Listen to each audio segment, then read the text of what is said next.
Welcome to all of you with another current affairs, and this is month July part 1. Part 1 কেন বলছি, কারণ আমি এটা দুটো পার্টে করার চেষ্টা করব, কারণ একটা পার্টে একটু বেশি বড় হয়ে যাবে আমার মনে হচ্ছে, যত যা ইনফরমেশন রয়েছে। তবু মোস্ট ইম্পর্টেন্টগুলো আমি বলার চেষ্টা করবো এবং রিলেভেন্ট জিনিসগুলো বলে দেওয়ার চেষ্টা করবো।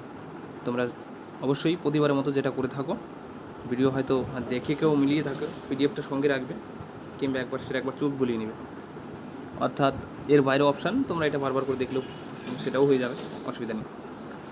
তো প্রথম পয়েন্ট রয়েছে, government of India approves special liquidity scheme for non banking finance corporation.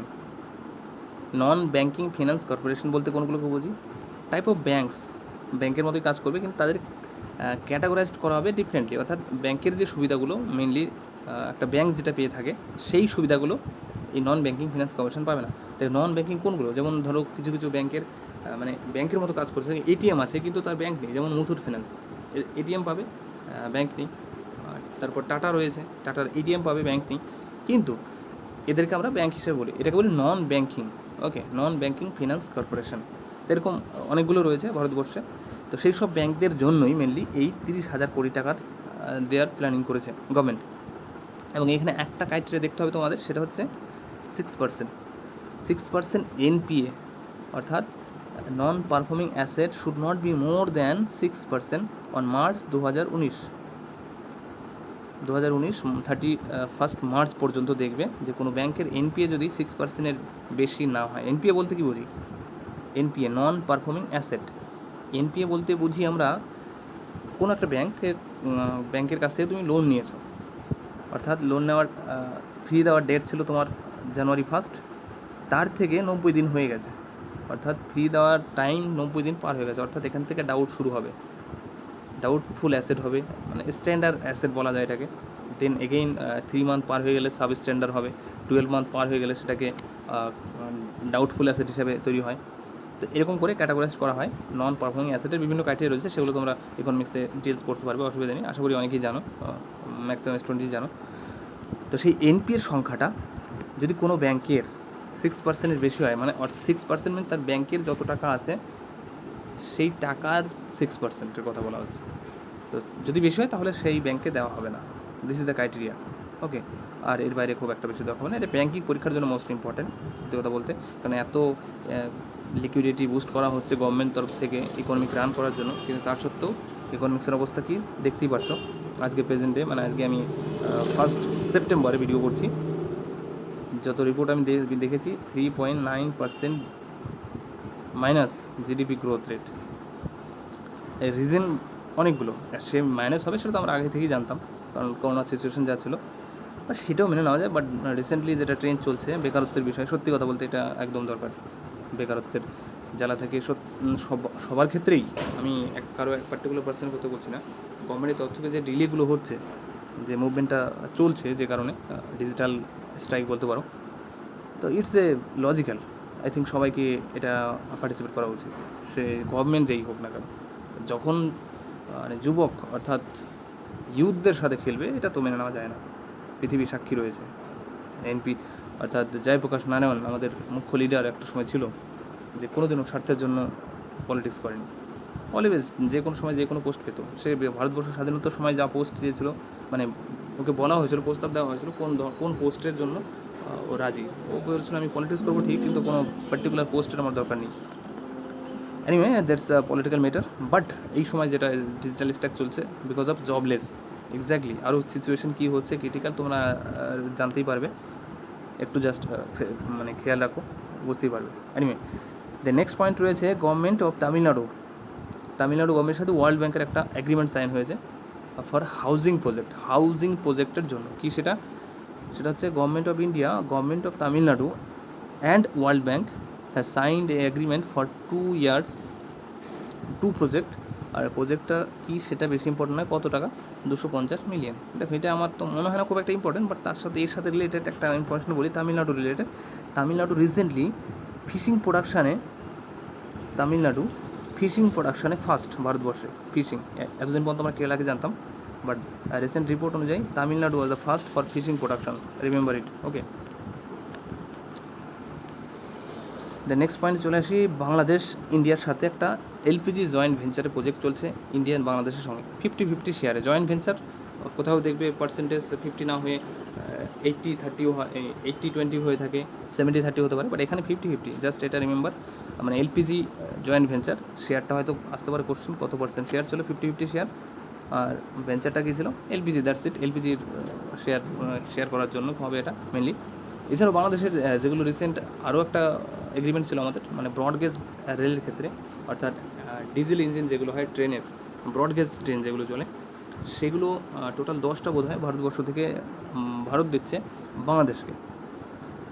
এবং বাংলাদেশে আরও একটা ঘটনা চলছে এই মুহূর্তে, বাংলাদেশে যেটা ফ্রি ইন্টারনেট সিস্টেম, যেটা আমাদের ইন্ডিয়াতে চালু করেছিল জিও কোম্পানি, বাংলাদেশে সেটাকে বন্ধ করে দেওয়া হয়েছে। অর্থাৎ ফ্রি ইন্টারনেট সেটাকে আর দেওয়া যাবে না, বাংলাদেশ গভর্নমেন্ট সেটা অ্যানাউন্স করেছে। তার জন্য কী জন্য দেওয়া যাবে না, কারণ বাকি কোম্পানিগুলো খুব মার খেয়ে যাচ্ছে, যেটা সব দেশে সম্ভব নয়।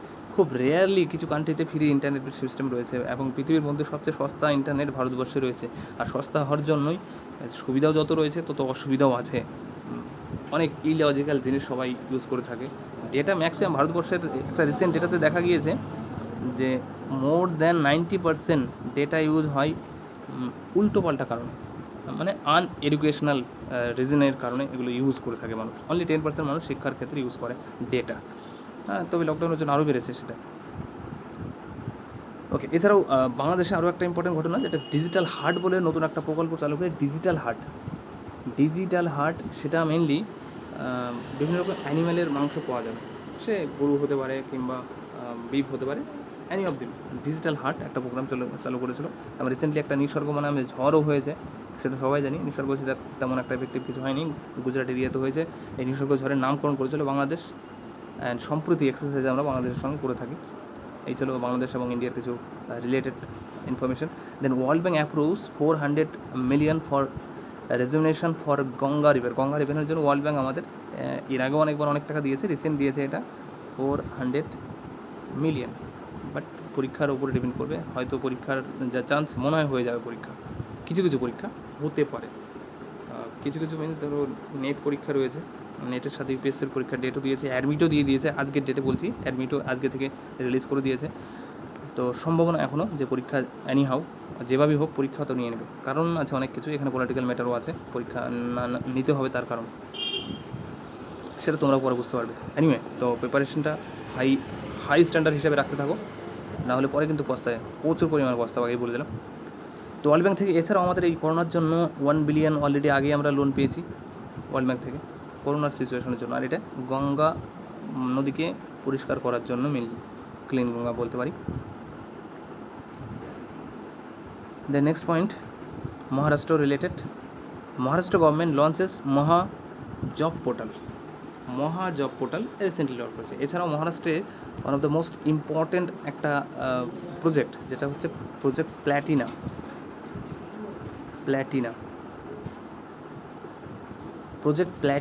সেটা কিসের জন্য? ওয়ার্ল্ডের মধ্যে লার্জেস্ট প্লাজমা থেরাপি টেস্টিং, ওয়ার্ল্ডের মধ্যে লার্জেস্ট সেটা প্ল্যাটিনা প্রজেক্ট, যেটা মহারাষ্ট্রে চালু করেছে।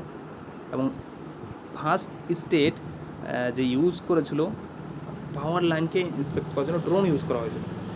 ভারতবর্ষের মধ্যে প্রথম স্টেট মহারাষ্ট্র, যে পাওয়ার কাটের সিস্টেম হয়, অর্থাৎ কেউ চুরি করছে ইলেকট্রিক, কিংবা কোথাও কেটে যাচ্ছে, কোথাও ট্রান্সমিটার নষ্ট হচ্ছে, এটাকে দেখভাল করার জন্য একটা ড্রোন ইউজ করেছিল প্রথম স্টেট, সেটা হচ্ছে মহারাষ্ট্র। জাস্ট বলবে যে ড্রোন ইউজ করেছিল পাওয়ার লাইন কাটের উপরে নজরদারি রাখার জন্য, সেটা কোন state? That is Maharashtra. Okay, এরপরেও যা রিলেটেড কিছু থাকবে আমি পরে বলতে থাকবো, অসুবিধা নেই। নেক্সট চলে আসি, the global E West monitor report recently launched হয়েছে। এবং এর থেকে বেশি ইম্পর্টেন্ট বিষয়, এখানে র্যাঙ্কগুলো হয়তো দেওয়া নেই, কিংবা অনেক দেওয়া আছে কিনা, না দেওয়া নেই র্যাঙ্কগুলো, যে ওয়েস্টের যত ওয়েস্ট হচ্ছে আর কি কথায়, আই মিন কোন দেশে সবচেয়ে বেশি ইউএস্ট পাওয়া যাচ্ছে সেই ক্যাটাগরি যদি বলা হয়, তাহলে হবে চীন ফার্স্ট। চীন পৃথিবীর মধ্যে সবচেয়ে বেশি ইউএস্ট ম্যানেজ করছে, এবং সেকেন্ড পজিশন রয়েছে ইউএস, এবং থার্ডে রয়েছে ইন্ডিয়া। প্রবাবলি এটাই কারেক্ট, ঠিক আছে। তো ইউএসড বলে তো ধরো ইলেকট্রনিক যত রকম ম্যাটেরিয়ালস রয়েছে, সাপোজ তোমাদের মোবাইলের চার্জারগুলো একটা হয়তো নষ্ট হয়ে গেলো, তোমরা কি সেটাকে ইউজ করতে পারো? ফেলে দিতে হয়। তো এই টাইপের যত রকম ইউএসড আছে, সে ইলেকট্রিক বাল্বস হতে পারে, ইলেকট্রিক মোবাইল হতে পারে, ব্যাটারির হাব হতে পারে, অনেক কিছু হতে পারে, টিভি থেকে শুরু করে যত কিছু আছে এরকম ইউএস ম্যাটেরিয়ালগুলো। এবং এটা প্রচুর হার্মফুল জিনিস থাকে যখন এই মোবাইলের ব্যাটারিগুলো তৈরি করা হয়, লিথিয়াম থেকে শুরু করে লেড দিয়ে শুরু করে। তো এগুলো তো ক্যান্সারের বাহক, অর্থাৎ কার্সিনোজেনিক এজেন্ট, সেগুলোকে বলা হয় যেটা ক্যান্সারের বাহক। তো এই ধরনের প্রোডাক্ট যত ইউএস বেশি হবে, এটাকে যদি ঠিকঠাক ইউটিলাইজ না করে তখন আরও মানব জীবনে ক্ষতিকারক আকার ধারণ করবে।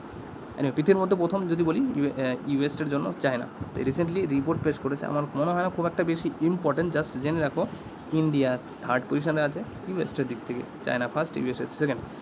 এবং 2030 পর্যন্ত একটা টার্গেট যা চলছে এই মুহূর্তে, 38% ইনক্রিজ হবে ইউএসড, গ্লোবাল ইউএসড উইল ইনক্রিজ 38% 2020 থেকে 30, 10 বছরে ইনক্রিজ হবে। তার কারণ ডিজিটালাইজড, সিম্পলি, তার বাইরে আর কিছু দরকার হবে না এখানে। Then India rank 31 in INFORM risk ইন্ডেক্সে ইন্ডিয়ার র্যাঙ্ক রয়েছে 31, দ্যাটস ইট। এর বাইরে আর কিছু দেখতে হবে না। টোটাল 191টা কান্ট্রির মধ্যে।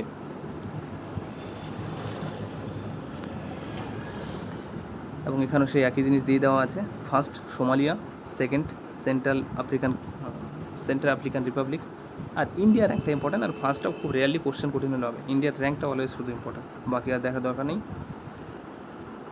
দেন India rank 34th GRETI 2020 by JLL, এটা ইম্পর্টেন্ট নয়, তোমরা এটাকে স্কিপ করতে পারো।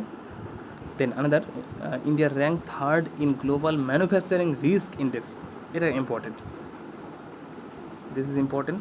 3rd rank global manufacturing risk, অর্থাৎ ম্যানুফ্যাকচার যখন হবে, কোনো প্রোডাকশন হবে, তার রিস্ক কতটা রয়েছে সেই হিসাবে ইন্ডিয়াতে 3rd পজিশন রয়েছে। ফার্স্ট আছে China, then US, and 3rd পজিশনে ইন্ডিয়া।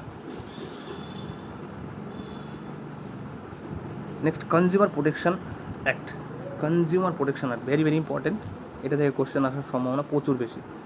কনজিউমার প্রোটেকশন অ্যাক্ট এই জন্য বলছি কারণ অনলাইনে আমরা শপিং প্রচুর বাড়িয়ে দিয়েছি রিসেন্টলি, প্রত্যেকে বাড়িতে বসেই এখন সব কিছু পাচ্ছে অনলাইনে, অলমোস্ট শপিং মল সব বন্ধ হয়েছে, ফুললি অনলাইনে ডুপ্লিসিটিও বেড়েছে অনেক। অর্থাৎ ডুপ্লিসিটি হলে তুমি যাবে কোথায়? আগে যেটা রুল ছিল, এখনও পর্যন্ত যেটা রুলসে চলছে আমরা, 1986 সালের প্রোটেকশন অ্যাক্ট, এই যেখানে বলেই দেওয়া রয়েছে 1986 সালের প্রোটেকশন অ্যাক্টের মাধ্যমে চলছি। যদি তোমার কোনো গুডসের ক্ষেত্রে প্রবলেম হতো তাহলে কেস করতে কোথায়? যেখান থেকে ফুড কিনেছো সেখান থেকে, যেখানে ম্যানুফ্যাকচার হয়েছে সেখানে গিয়ে তোমাকে কেস করার ব্যবস্থা করতে হবে। কিন্তু এখন থেকে হবে এই নতুন সিস্টেমে একটা ভালো ব্যবস্থা, তুমি ভারতবর্ষে যেখানেই থাকো না কোনো, তোমার যদি অথেন্টিসিটি নিয়ে প্রবলেম হয় তুমি কেস করতে পারবে।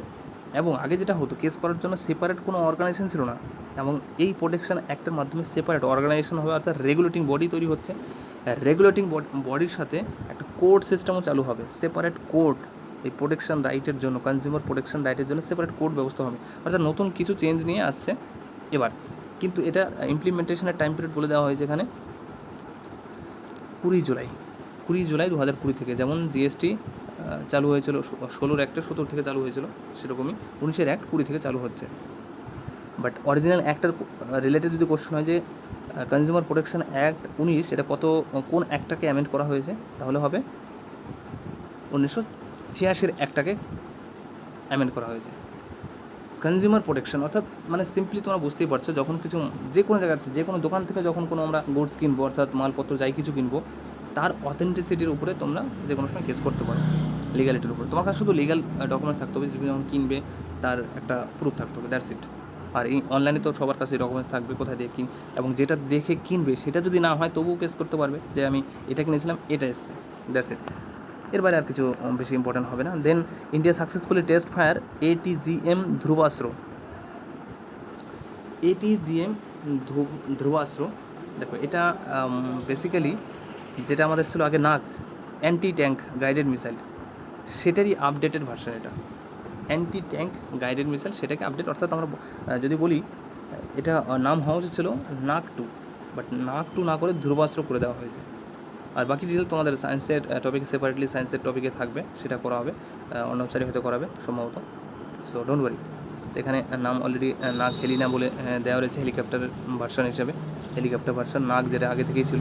কোথা থেকে লঞ্চ করেছে, this is important. Dhruvastra Chandipur Orissa থেকে। ওকে, দেন নেক্সট চলে আসি।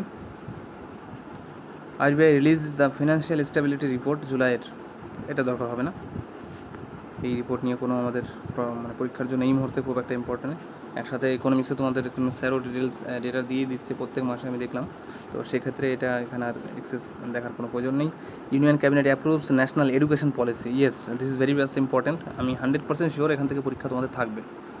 এখানে হয়তো খুব একটা দুটো পয়েন্ট রয়েছে, বাকি ডিটেলস এখানে আমি বলে দেওয়ার চেষ্টা করছি। এখানে যা যা আছে সেটা একবার দেখে নাও, তারপর বাকিটা আমি বলছি। এর বাইরে তোমাদের যেটা দেখতে হবে পরীক্ষার জন্য যেটা ইম্পর্টেন্ট হবে সেটাই আমি বলছি শুধু। প্রথমত এখানে বলেছে যে ন্যাশনাল এডুকেশন পলিসি 1986 সালে লাস্ট টাইম আমরা অ্যামেন্ড করেছিলাম এটা, অর্থাৎ 34 ইয়ার্স, 34 বছর পর এটা আবার নতুন করা হলো। দেন বলেছে National Education Policy, first education policy 21 century, aims bring transformation, ইত্যাদি ইত্যাদি। যেটাই হোক সেটা আমাদের খুব একটা দরকার নেই। আর গ্রস এনরোলমেন্ট যেটা 50% করার প্ল্যানিং করেছে বাই 2035। এখানে এই দুটো পয়েন্ট, কিন্তু পরীক্ষা আসার মতো অনেকগুলো পয়েন্ট রয়েছে যেগুলো আমি বলছি, জাস্ট দেখে না একবার 1 মিনিট। ওকে, এর বাইরে যেটা ইম্পর্টেন্ট, প্রথমত আমাদের মিনিস্ট্রি অফ হোম, আচ্ছা এইচআরডি মিনিস্ট্রির নামকরণ চেঞ্জ করা হয়েছে ministry of education. Ministry of education করা হয়েছে। প্রথম important information, very very important, আসার সময় প্রচুর। তারপর জিডিপি বাড়ানো হয়েছে এডুকেশনের ক্ষেত্রে। তো যতটা জিডিপি পার্সেন্টেজ মানে জিডিপি শেয়ার বাড়ানো হয়েছে এক্সপেন্ডিচার, সেটা তো আমার খুব একটা স্যাটিসফ্যাকশন ফিল হয়নি। তবুও অন্যান্য দেশের থেকে অনেক বেটার পজিশন, চীনের থেকে বেটার রয়েছে এই মুহূর্তে। ইভেন কিছু কিছু ডেভেলপ কান্ট্রির সাথে আমরা তুলনা করতে পারি। পৃথিবীর মধ্যে সবচেয়ে ডেভেলপ কান্ট্রি বলতে এডুকেশনের জন্য বিখ্যাত, যেমন ফিনল্যান্ড, সুইডেন, এই দুটো দেশকে আমরা এক্সাম্পল দিয়ে থাকি। পৃথিবীর সবচেয়ে বেস্ট এডুকেশন সিস্টেম বলা হয়ে থাকে ফিনল্যান্ডের এডুকেশন সিস্টেমকে। তো সেই দেশেও মোটামুটি অ্যাপ্রক্স 7-8% করে জিডিপি শেয়ার করা হয়। হ্যাঁ, কিছু কিছু আছে 10% অ্যাপ্রক্স জিডিপি পার্সেন্টেজ শেয়ার করে থাকে, কিন্তু জিডিপির সেই দেশের জিডিপিটাও তো দেখতে হবে কত পার্সেন্ট রয়েছে, বাট জনসংখ্যাও দেখতে হবে। তো ওভারঅল এখনও পর্যন্ত আমি মনে করি ভারতবর্ষের যা পরিস্থিতি রয়েছে তাতে 10% অ্যাটলিস্ট জিডিপি শেয়ার করা উচিত, মানে এক্সপেন্ডিচার করা উচিত এডুকেশনের জন্য। আবার এই মুহূর্তে বলা রয়েছে ভারতবর্ষ শেয়ার করে থাকে 4 পয়েন্ট সামথিং হয়তো জিডিপি শেয়ার মানে পার্সেন্টেজ এক্সপেন্ডিচার করে, but it's a wrong concept. Approx 2%, এখন পর্যন্ত অ্যাপ্রক্স 2% শেয়ার করা হয়, বাকি তো ভুলে যাও, বাকি ওগুলো সব কারাপ্টেড, ফুললি কারাপ্টেড। কিছু কিছু জায়গায় লেখা রয়েছে 2.7% জিডিপি এক্সপেন্ডিচার কথা বলা রয়েছে, অনেক জায়গায় লেখা রয়েছে সেটা। এছাড়া যদি বলা হয় টোটাল কতবার এই নিয়ে ন্যাশনাল এডুকেশন পলিসি অ্যামেন্ড করা হলো, টোটাল এই নিয়ে 3বার, অর্থাৎ 68-এ যেটা কোঠারি কমিশনের সুপারিশে হয়েছিল ফার্স্ট টাইম, দেন 86 এবং 86-এর যেটা এটা রেকমেন্ড মানে এটা ইমপ্লিমেন্ট হয়েছিল 92 থেকে, অ্যান্ড নাও 2020। বাট এটাও ইমপ্লিমেন্ট হতে হতে কত বছর টাইম লাগবে সেটা তো ঈশ্বরই জানে। তো এখানে আরও কিছু ফিচার্সের মধ্যে যেমন ল্যাঙ্গুয়েজ একটা ব্যারিয়ার যেটা ছিল, সিম্পলি ভাষায় আমি যেটা মোস্ট ইম্পর্টেন্ট সেগুলো বলার চেষ্টা করি। ল্যাঙ্গুয়েজের ব্যারিয়ারটা কাটিয়ে দিয়েছে, অর্থাৎ 5 পর্যন্ত কোনো ল্যাঙ্গুয়েজের সীমা নেই, তুমি যে কোনো ভাষায় পড়তে পারো, মাতৃভাষায়। তারপরে গিয়ে ল্যাঙ্গুয়েজের ব্যারিয়ার থাকবে হায়ার এডুকেশনের ক্ষেত্রে গিয়ে। বাট এখানে প্রবলেম হবে একটা কি, সবাই ধরো সাপোজ বাঙালি যত থাকবে সব বাংলা ভাষায় পড়বে, তামিলনাড়ুতে তামিল ভাষা তামিল ল্যাঙ্গুয়েজে পড়বে, সাপোজ আমি ধরছি তামিল ল্যাঙ্গুয়েজে পড়বে। এবার ইংলিশটা হয়তো কিংবা তারা ইংলিশে পড়বে, কিংবা কোনো স্টেট যেমন তেলেঙ্গানা বলে দিয়েছে অফিসিয়ালি সব ভাষায় সব পড়াশোনা ইংলিশ হবে, তেলেঙ্গানা বলেছে রিসেন্টলি। তেলেঙ্গানা যদি বলে থাকে সব ইংলিশে হবে, সাপোজ তারা ইংলিশে অলরেডি অ্যাডভান্টেজ পাবে। এবার ইউপিএসসির পরীক্ষার মতো পরীক্ষা যখন দেবে, এবার সেখানে সবাই ইংলিশ ভাষায় পরীক্ষা দেবে, ইংলিশ ভাষার ম্যাটেরিয়াল বেশি পাবে। তো সেক্ষেত্রে কিংবা ইন্টারভিউয়ের পরও ইংলিশটা একটা ডিমান্ড থেকেই যাবে, কিন্তু সেইখানে গিয়ে একটু ল্যাক ফিল করবে অবশ্যই।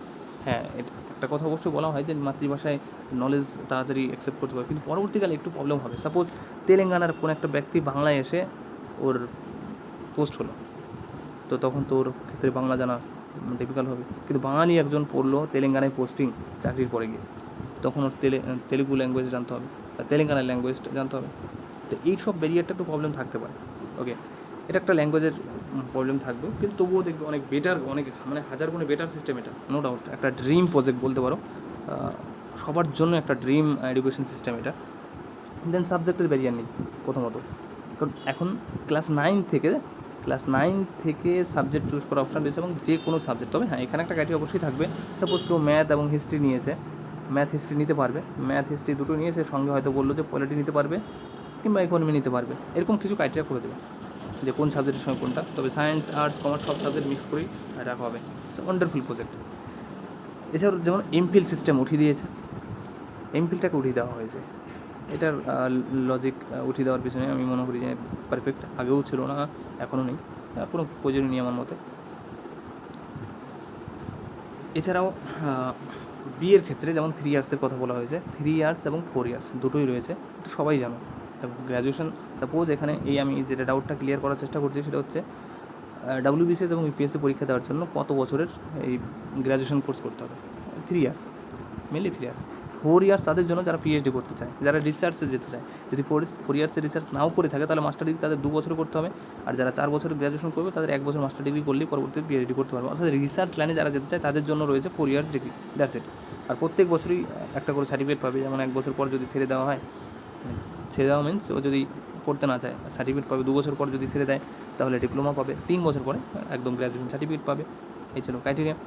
এছাড়াও সবচেয়ে বেস্ট, সাপোজ প্রত্যেকের একটা ড্রিম রয়েছে যে JNU-তে পড়বে, কারো একটা ড্রিম থাকে JNU কিংবা DU, সাপোজ DU অর্থাৎ দিল্লি ইউনিভার্সিটি, সাপোজ কারো বেনারস ইউনিভার্সিটি পড়ার ইচ্ছে থাকে, কারো ক্যালকাটা ইউনিভার্সিটি পড়ার ইচ্ছে থাকে, কারো যাদবপুরে পড়ার ইচ্ছে থাকে তো কেউ ফার্স্ট ইয়ার ভর্তি হয়ে গেছে যাদবপুরে, সাপোজ যাদবপুরে ভর্তি হয়ে গেছে, সিম্পলি যাদবপুরে ভর্তি হয়ে গেছে।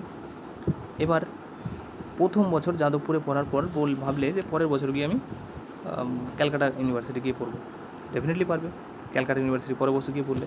আবার বলে না 3rd ইয়ার আমি পড়বো JNU থেকে, অবশ্যই JNU থেকে পড়তে পারো।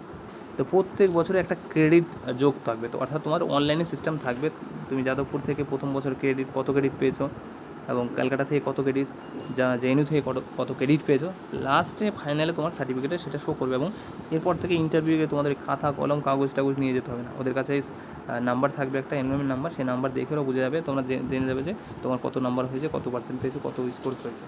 অর্থাৎ প্রত্যেকের ড্রিম যে 3-4টে কলেজে পড়ার স্বপ্ন সেগুলো পূরণ হয়ে যাবে, 1 বছর এখানে 1 বছর ওখানে, যেটাকে বলা হয় credit based education system. It's a wonderful project.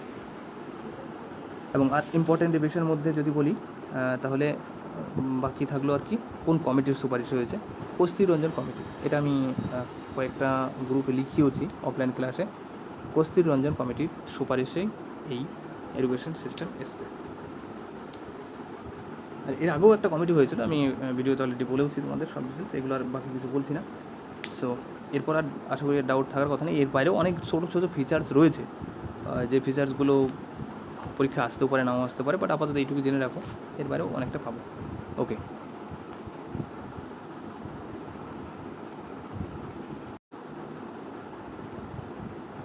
Next important যেমন রাফায়েল সম্বন্ধে রয়েছে। রাফায়েলের যতগুলো অর্ডার হয়েছে তার মধ্যে 5টা রাফায়েল চলে। রাফায়েল নিয়ে অনেক গল্প শুনবে, এগুলো পলিটিক্যাল ম্যাটার। যদিও রাফায়েল রিলেটেড যদি কোশ্চেন হয় যে রাফায়েল কোন দেশ থেকে আসছে, সবাই জানো ফ্রান্স থেকে আসছে, আর বাকি কিছু বলার নেই।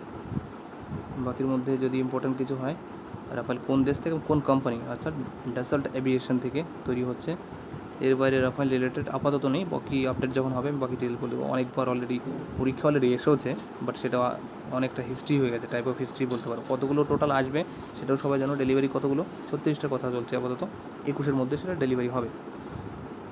The next very very important একটা কোশ্চেন, পরীক্ষা আসার মতো প্রচুর কোশ্চেন। 2018-তে এশিয়ান গেমস হয়েছিল, যেখানে রিলে রেসে ইন্ডিয়ান তরফ থেকে পেয়েছিল 2nd পজিশন, অর্থাৎ সিলভার মেডেল পেয়েছিল রিলে রেস। বাট ফার্স্ট যে হয়েছিল তার নাম ছিল বাহারিনের, ফার্স্ট যারা হয়েছিল বাহারিন।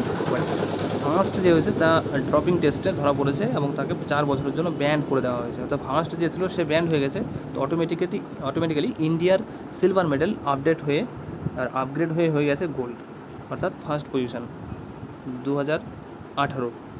ওকে, এবং অটোমেটিক্যালি যে 4-এ থাকবে, 4th সে 3rd হয়ে যাবে, এবং 3rd যে সে 2nd হবে। এবং 4-এ ছিল, এবং সেটাও ইন্ডিয়ান। 4-এ কে ছিল সেটা লাস্ট পয়েন্টে বলে দেওয়া রয়েছে। Indian runner Anu Raghavan has moved from the 4th place to bronze medal position in the women's 400 hurdles. সেখানেও বাহারিনের এর কাহিনী ছিল। ওকে, দেন মিনিস্ট্রি অফ আর্থ অ্যান্ড সায়েন্সের থেকে অ্যাওয়ার্ড দেওয়া হয়, আর্থ সিস্টেম সায়েন্স অ্যাওয়ার্ড, যেটা সেখানে দুজন ব্যক্তিকে দেওয়া হয়েছে, দুজন ব্যক্তিকে কে, professor Ashok Sahani and Indra Shekhar, that's it. আর তার দোকানে Yes Bank has launch digital solution loan in seconds, অর্থাৎ সেকেন্ডের মধ্যে লোন দেওয়ার সিস্টেম ইয়েস ব্যাঙ্ক থেকে চালু করেছে। তো ইয়েস ব্যাঙ্ক রিলেটেড কোশ্চেন এখানে। বাকি ইয়েস ব্যাঙ্কের তরফ থেকে আরও কিছু বেশ স্টেপ নেওয়া হয়েছে অলরেডি, যেগুলো হয়তো এর আগের বারের ভিডিওতেই পেয়েছো। এছাড়াও যেমন যদি বলা এই মুহূর্তে সবচেয়ে লার্জেস্ট ব্যাঙ্ক কি, তাহলে এসবিআই ডেফিনেটলি, অ্যান্ড সেকেন্ড হবে PNB, largest SBI, then PNB, then Bank of Baroda. Okay, then bank related আরও কিছু যখন আসলো তো সেটাও বলে দিই। Insta Flexi Cash overdraft facility দিয়েছে আইসিআই থেকে, আইসিআইসিআই ব্যাঙ্ক থেকে দেওয়া হয়েছে ওভারড্রাফট ফ্যাসিলিটি। দেন কোনা উমিদ ক্যাম্পেইন চালু করা হয়েছে, তোমাদের হয়তো এখানেই পেয়ে যাবো, সামনে গিয়েই পেয়ে যাবো। কোটাক মহিন্দ্রা ব্যাঙ্ক থেকে করা হয়েছে ফেম পে, একটা ফেম পে যেটা হচ্ছে ভারতবর্ষের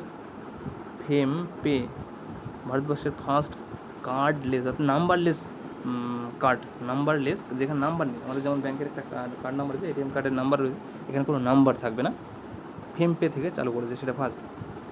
এছাড়াও অটোমেটেড ভয়েস অ্যাসিস্ট্যান্ট যদি চালু করে, সেটা হচ্ছে অ্যাক্সিস ব্যাঙ্ক থেকে চালু করেছে।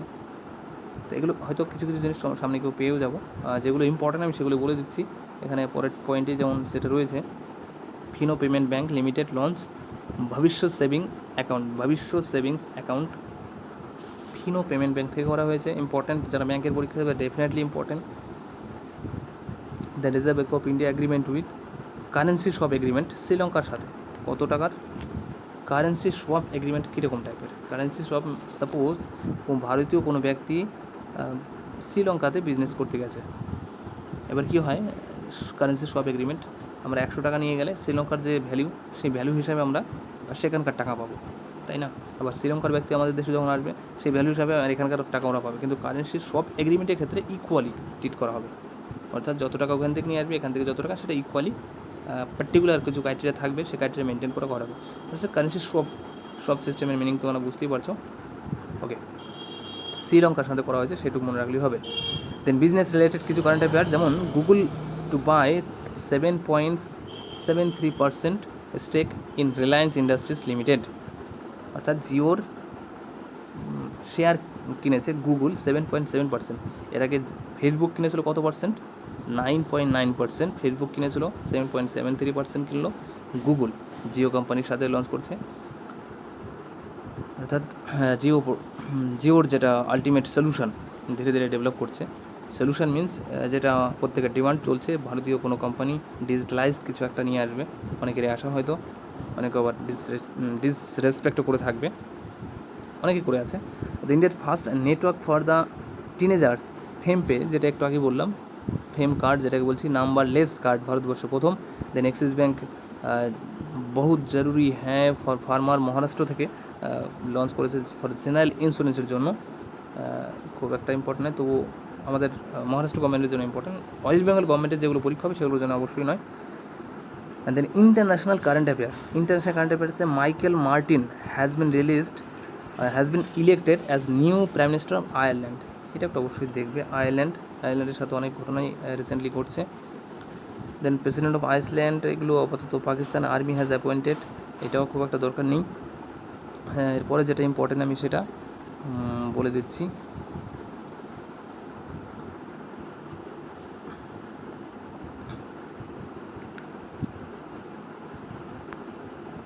India has become the second largest source for FDI, এটা ইম্পর্টেন্ট একটু, সরি কোথায় চলে গেল। ইন্ডিয়া এই মুহূর্তে সেকেন্ড লার্জেস্ট সোর্স এফডিআইয়ের জন্য। হ্যাঁ, India has become the largest source for FDI in UK, second largest, অর্থাৎ ইউকেতে এফডিআইয়ের ক্ষেত্রে ইন্ডিয়ার পজিশন সেকেন্ড, এবং ফার্স্টে কে আছে ইউএস, বরাবর যেটা হয় সাধারণত, এরকম ইন্ডিয়ার ক্ষেত্র নয়। অর্থাৎ ইন্ডিয়ান মানুষ ইউকেতে গিয়ে ইনভেস্ট করছে, সেই সংখ্যাটা পৃথিবীর মধ্যে ইন্ডিয়ান সেকেন্ড পজিশানে ইউকেতে, এবং সবচেয়ে বেশি এফডিআই ইউকেতে যায় ইউএস থেকে, সেকেন্ড পজিশানে ইন্ডিয়া থেকে। দেন নেক্সট ইম্পর্টেন্ট তোমাদের মোস্ট ইম্পর্টেন্ট প্রেসিডেন্ট নিয়ে আমি আলাদা করে সেপারেটলি করে দেবো, কিছু কিছু করিয়েও দিয়েছি হয়তো, এগুলো আপাতত দেখার দরকার নেই, কারণ এতগুলো প্রেসিডেন্ট তো মনে রাখার কোনো উপায় নেই। So World Trade Organization General Council has granted observer status, very very important, observer status দেওয়া হয়েছে কাকে? তুর্কমেনিস্তানকে। তুর্কমেনিস্তানে অবজারভার স্ট্যাটাস হিসেবে দেওয়া হলো, এবং তুর্কমেনিস্তান বিকেম 25তম অবজারভার অর্গানাইজেশন। আচ্ছা, যদি কথা হয় ডাব্লিউটিওতে কতগুলো মেম্বার রয়েছে? ডাব্লিউটিওতে এই মুহূর্তে মেম্বার রয়েছে 164, আর 164তম মেম্বারকে আফগানিস্তান। ওকে, আর এইটা লেটেস্ট যেটা হলো তুর্কমেনিস্তান, সেটা হচ্ছে অবজারভার মেম্বার হিসাবে অবজার্ভ করবে, অর্থাৎ মিটিংয়ে যেতে পারবে, মিটিংয়ে শুনতে পারবে, দেখতে পারবে, দ্যাটস ইট, বাট তেমন রাইটস থাকবে না এর। ওকে, মানে শুধু জানতে পারবে কোন দেশ কার সাথে কী কী বিজনেস করছে, অ্যাটলিস্ট মানে ইন্টেলেকচুয়াল টেকনিকগুলো জানতে পারবে, আর কিছু না।